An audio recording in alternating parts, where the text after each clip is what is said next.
in a film waste presentation, darling. This is PTV, your home for memorable entertainment.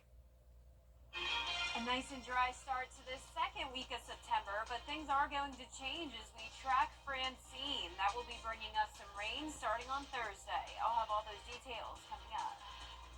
Right now on News Channel 6 at 10, a man arrested in a deadly shooting. We'll hear from a woman who says he shot her several years ago. Also ahead, getting answers on Olive Road, what could be coming to make that area less accident prone. And Election Day right around the corner. How Augusta's Board of Elections is going to keep the polls safe as your News at 10 starts now. Live from Television Park, this is WJBF, News Channel 6 at 10 on PTV. Good evening, everybody. I'm Brad Means. Thanks for joining us. Coverage you can count on begins with the case of a 27-year-old woman who was shot to death Saturday night. The coroner says Laquana Lang shot at least once inside a home on Hines Street in Augusta. Bria Smith has more. I just got comfortable. I just got comfortable walking out my house without feeling like I had to look over my shoulder. The fear for her life, Mackie tells me, spiked all over again once she learned what happened to 27-year-old Laquana Lang. I didn't go to sleep. I haven't been asleep since I heard he was out. And Saturday, I had to find out from a Facebook post that it was him that was out. Nobody told me he was out. Lang was shot at least once, according to the coroner's office, and found dead in an Allen home residence Saturday morning. I feel sorry for the young lady that had to lose her life, but I feel like if I was told that he was coming home or that they were looking into paroling him and I had some type of say, so if y'all was going to let him out, he shouldn't have been able to come back to Augusta. Mackie explained her incident with Parks dating back to 2016 when she herself was shot 6 times by the suspect. Now she lives to tell her story. I had a mental breakdown. I had to go off for like a couple weeks.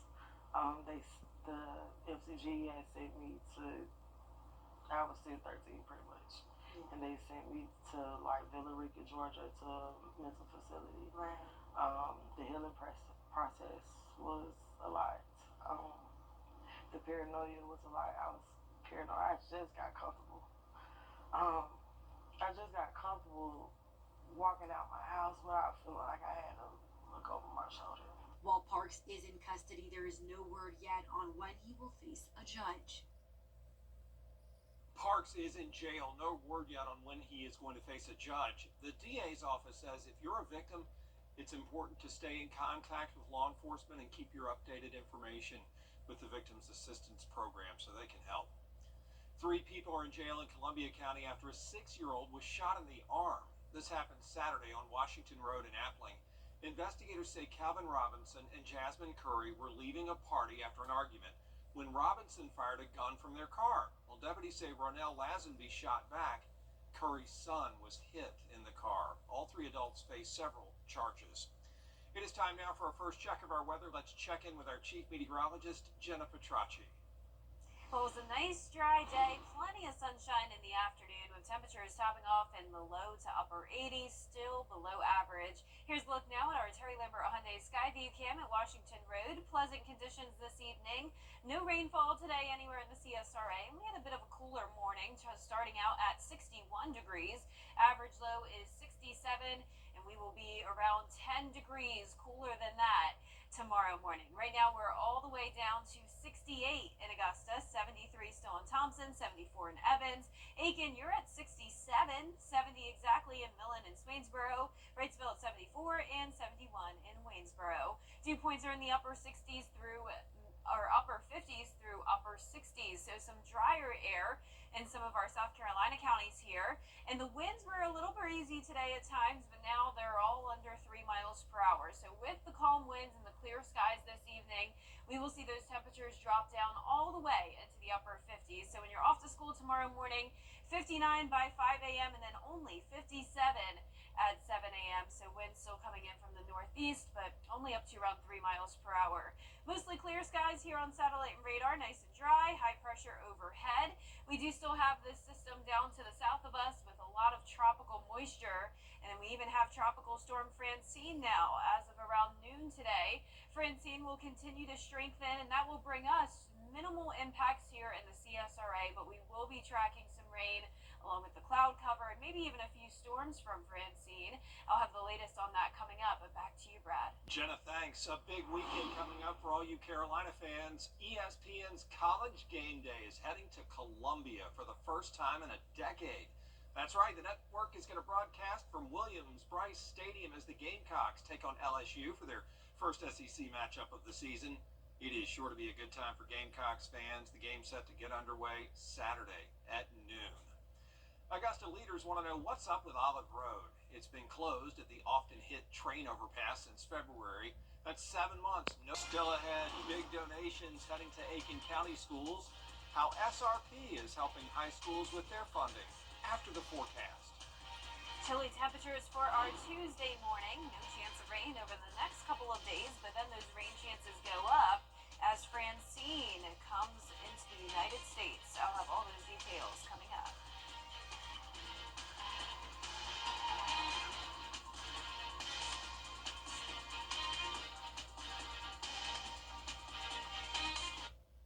News Nation and Norma Deli at the Church of the Good Shepherd on Walton Way. Then join our groundbreaking for our new theater held October the 10th at 11 a.m. For more details, visit our website. Happy birthday, Augusta Mini Theater. Now, your most accurate forecast with WJBF Live Viper 6. Welcome back and good Monday evening. I hope you had an awesome day. Hopefully you were out and about and got to enjoy the sunshine. It was beautiful this afternoon. Here's a look at our Terry Lambert Hyundai Skyview cam now outside the station. Mostly clear skies for us and staying dry all the way down to below the 70-degree mark by the 10 o'clock hour. Sitting at 68 in Augusta, southwest winds of just 3 miles per hour, dew points in the low 60s. So anywhere from around 67 degrees in Aiken to still some of those low 70s to the west. 73 in Sparta, 74 in Louisville. Saluda only at 68 degrees, 70 up in Lincolnton, and 67 in Sylvania. Satellite and radar not showing much going on, and same thing as we zoom out here. Most of the southeast nice and dry. We do have scattered showers and storms around Florida and into the Gulf Coast all along this trough of low pressure. We are going to stay dry for our Tuesday and Wednesday, but then those rain chances go up to 50%. Thursday and Friday, and still some pretty decent rain chances into the weekend. Now, it's all because of Tropical Storm Francine.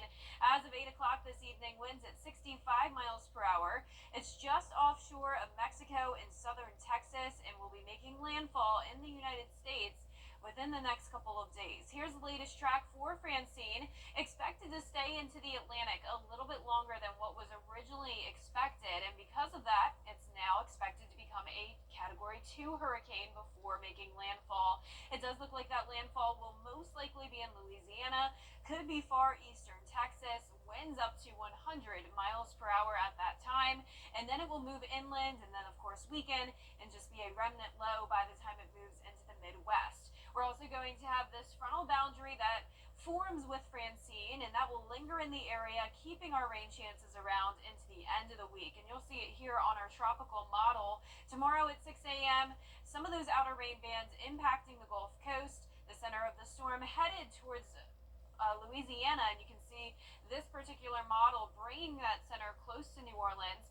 A lot of heavy rain, issues with storm surge around there. For us, this is just going to be a rain event, mostly light showers as we go into Thursday and Friday, possibly a few weak thunderstorms, and notice all of that moisture just lingers into the area. This is Saturday by 6 p.m. So it is going to be a wet end to the week, but over the next 5 days, because of this rain being mostly light, it looks like most of the CSRA will stay well under 2 inches. No rain expected tomorrow, though. Just bring a jacket when you're headed out the door. 58 in the morning, climbing into those mid-80s. Upper 50s and low 60s tonight, highs tomorrow in the mid to upper 80s. And that 10-day forecast showing those rain chances beginning on Thursday, continuing all the way into next week. And as for the temperatures, staying pretty stagnant. We'll see a lot of low 80s. Looks good, Jenna. Thank you for that.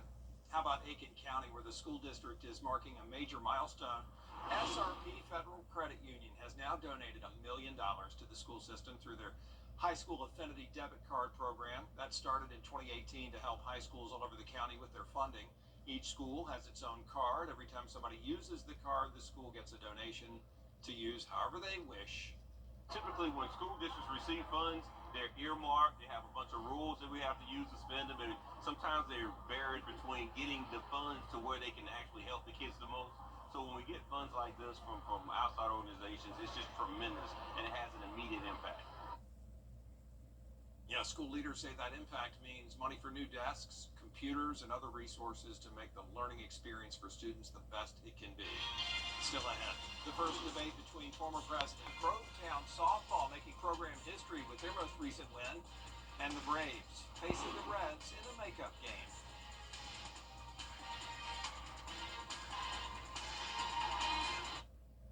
The Giving Your Best Award salutes volunteers in the CSRA for going above and beyond in our community.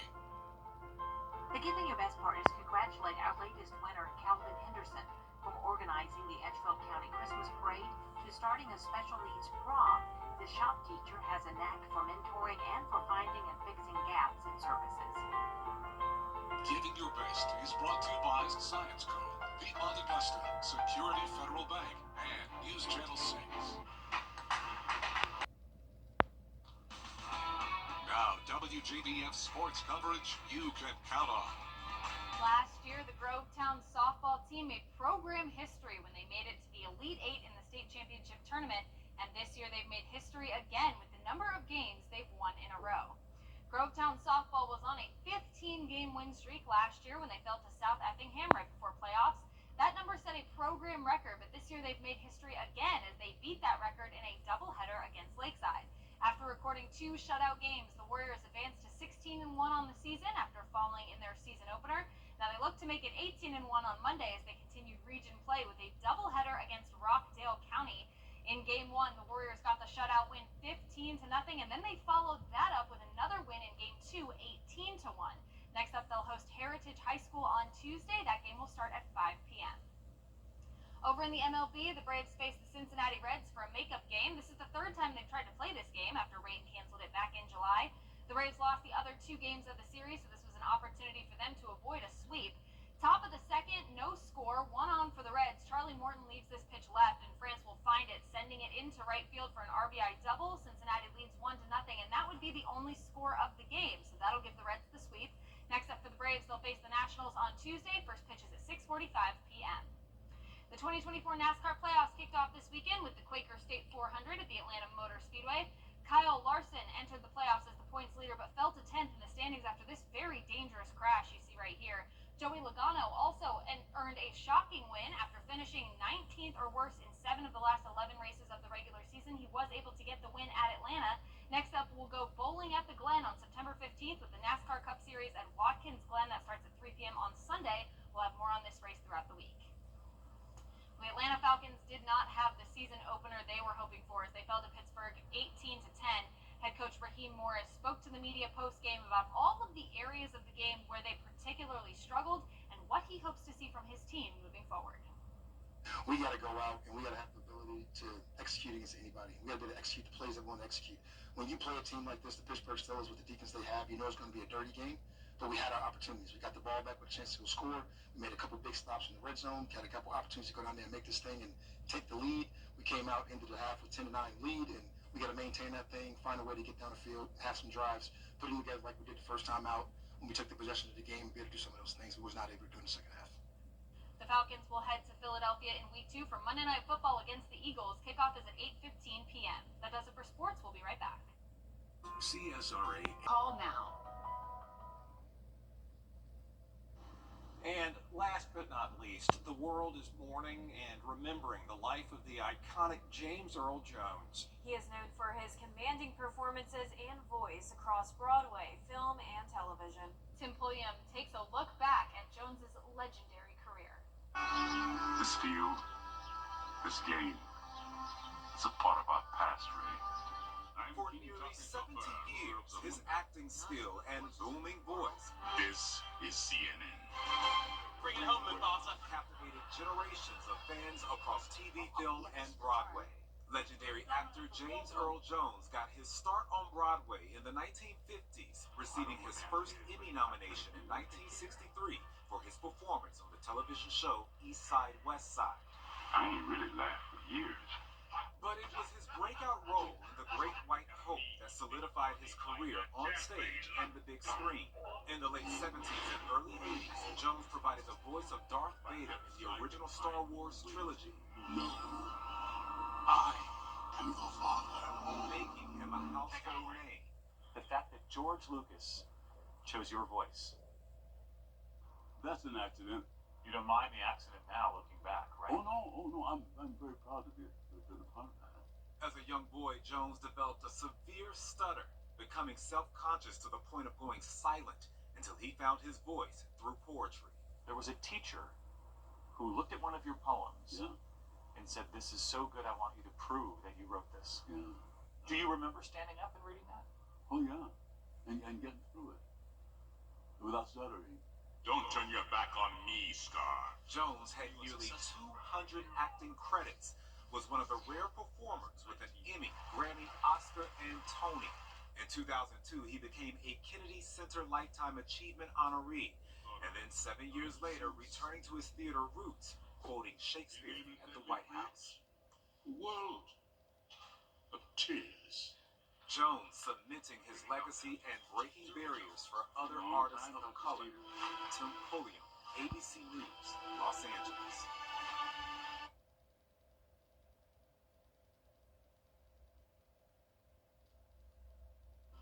Beautiful life, 93 years old, and a legacy that'll last forever. Oh, a legendary actor, performer. We're all heartbroken. We love today. him. I never realized he was in Sandlot. A great movie, so I learned a lot just now. One of our favorite sports movies here at WJBF. Yeah, one of the few sports movies I've That seen. Jenna's I'm familiar proud to with. say that. Well, our 10-day forecast showing nice weather over the next couple of days. Clouds are taking over, though, for Wednesday, and then the rain moves in on Thursday from Tropical Storm Francine.